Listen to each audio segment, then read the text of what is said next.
Hello hello, j'espère que vous allez bien. Alors aujourd'hui on est samedi, donc c'est le week-end. Attendez, je vais vous poser, ce sera plus simple. Donc c'est le week-end et en fait j'ai eu envie de vous faire un vlog parce que je vais faire l'entretien de mes sacs en cuir, d'une partie en tout cas. Parce que voilà, donc il n'y a pas très longtemps vous m'avez recommandé d'aller voir le profil Instagram de May Berthelot. Et vous avez bien fait parce que j'adore son contenu. Mais surtout en fait elle a fait une vidéo sur comment entretenir ses sacs en cuir, en daim, enfin bref, comment entretenir ses sacs de luxe. Et ça m'a fait réaliser que j'entretiens pas du tout mes sacs, ou très peu, et qu'il était temps de remédier à la situation. Donc j'ai commandé, je pense, tous les produits dont elle parlait. J'ai tout reçu, ça a été galère pour les commander. J'ai dû les commander sur un site en France parce qu'en fait sur Amazon ils sont dispo mais ils livrent pas en Belgique. Donc je vous mettrai l'adresse du site où j'ai pu passer commande si ça vous intéresse. Et du coup j'ai tout commandé, tout est arrivé je pense début de semaine et j'ai testé. Et j'ai juste été bluffée. Je vais vous mettre des photos là.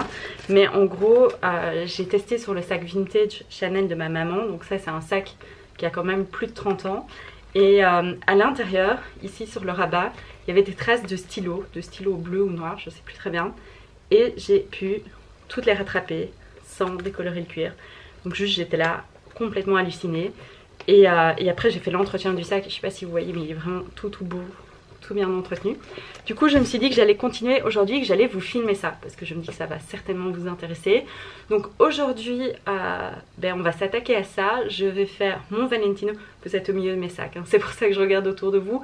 Je vais faire d'office mon Valentino parce qu'il en a besoin. Je vais faire mon Wallet on Chain Chanel. Je vais faire mon boy. Je vais faire mon diorama qui est derrière vous. Et ça me stresse beaucoup parce que je pense que la couleur est délicate. Donc je vais faire un test. Et puis je vais faire mon twist de chez Vuitton parce que je l'ai porté pratiquement tout l'été. Et il a bien besoin qu'on prenne un petit peu soin de lui.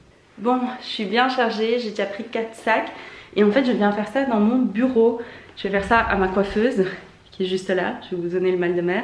En fait je fais ça à ma coiffeuse pour la bonne et simple raison que le dessus est protégé par une plaque en verre. Donc c'est l'idéal. Je vais juste la frotter un petit peu avant parce que je vois qu'il y a des traces de maquillage. Et c'est la dernière chose que je veux près de mes sacs.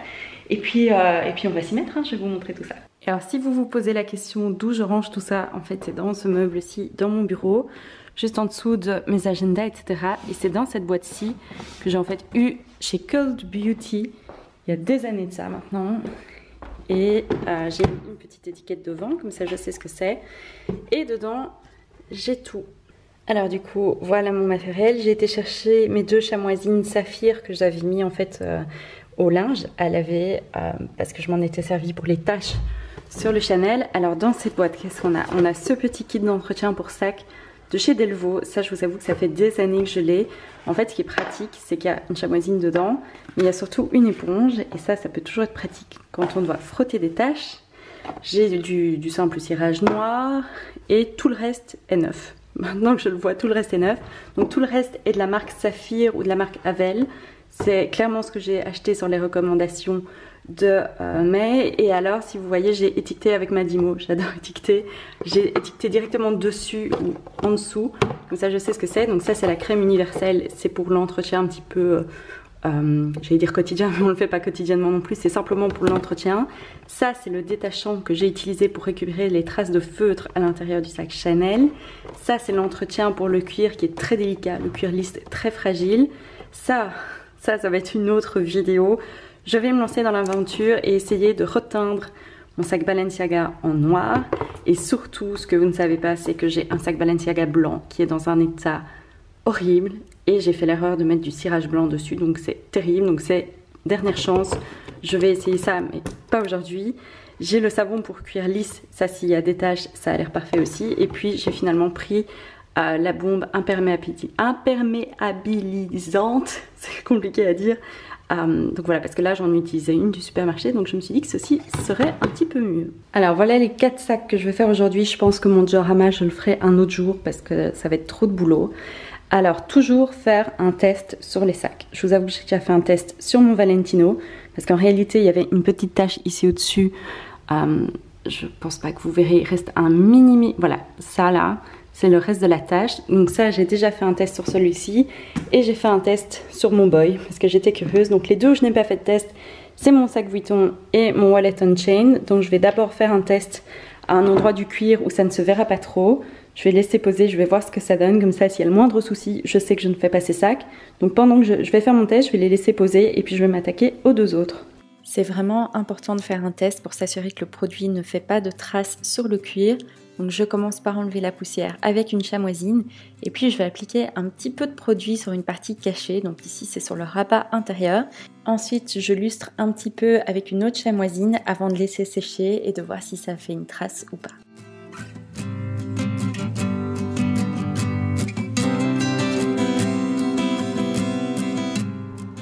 Alors comme vous l'avez vu, j'ai fait mon petit test ici en dessous, mais en fait en manipulant le sac, je me suis rendu compte qu'il était quand même très sale. Je ne sais pas si vous voyez là, il y a des traces noires. Pour rappel, ça c'est un sac que j'ai acheté en seconde main, mais il était vraiment en bon état quand je l'ai acheté, mais je vois qu'ici, il y a pas mal de traces. Donc je vais aussi essayer d'enlever ça, parce que voilà, ça lui fera du bien. Donc on va faire ça ensemble. Je vais d'abord faire un petit test, sans doute en dessous, là où ça se voit le moins, et on va voir si ça fonctionne. Ici, je viens utiliser le détachant, donc c'est le Renomat. Je l'utilise avec un petit disque à démaquiller en coton. Comme vous pouvez voir, il est vraiment très efficace. Par contre, je vous conseille vraiment de l'utiliser dans une pièce qui est bien aérée. Moi, j'avais ouvert la fenêtre en grand parce qu'il sent vraiment très fort et j'utilise le même produit pour venir enlever les petites traces qui étaient sur mon sac Valentino. Et comme vous pouvez le voir, ici, j'utilise un coton-tige puisque la zone à traiter est beaucoup plus petite. Ça me permet d'être plus précise. C'est pas le genre de produit qu'on a envie d'utiliser sur tout son sac. Donc, n'hésitez pas à prendre un coton-tige pour être très précis. Alors du coup, j'ai traité ce qui restait de la petite tache sur mon Valentino. On voit absolument plus rien. Ce qui est pratique sur ce modèle-ci, c'est que la chaîne s'enlève. Donc c'est beaucoup plus simple pour faire l'entretien. Donc maintenant, je vais faire l'entretien du cuir.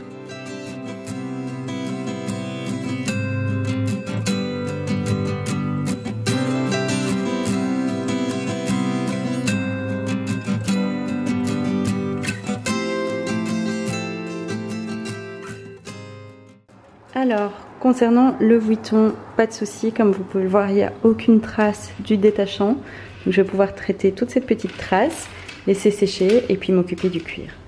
Alors juste avant de faire l'entretien du cuir, je vais traiter le reste des taches, donc toujours avec le Renomat. Et je vais bien laisser sécher le produit entre le moment où j'enlève les taches et le moment où je vais faire le vrai entretien du sac. Comme ça, je m'assure que les produits ne se mixent pas entre eux, qu'ils ont bien eu le temps de sécher et qu'il n'y aura pas de souci. Autre point assez important, je suis toujours très délicate quand je manipule mes sacs. Donc ici, j'utilise pratiquement pas de pression, de force. C'est vraiment le produit qui fait tout le boulot pour moi. C'est important. Ici, c'est un cuir qui est assez grainé, donc qui est relativement résistant. Mais c'est d'autant plus important si vous faites ça sur un cuir un petit peu plus fragile, comme un cuir lisse. Alors le test sur mon Chanel s'est très bien passé, donc je peux maintenant le nettoyer. J'utilise la crème délicate sur une chamoisine. J'utilise des mouvements circulaires assez doux. Et une fois que le produit est appliqué, je vais venir lustrer quelques minutes plus tard avec une chamoisine propre. Donc moi j'ai deux chamoisines différentes, une que j'utilise avec le produit et une que j'utilise vraiment uniquement pour venir lustrer par après.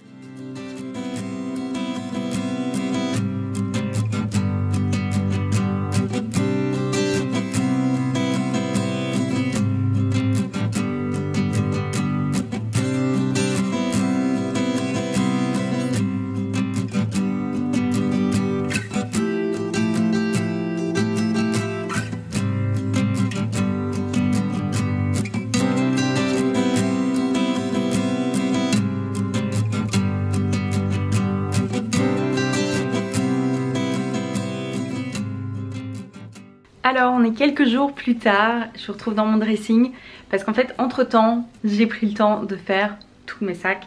J'ai fait l'entretien de tous mes sacs. J'ai même fait un petit peu de ma petite maroquinerie.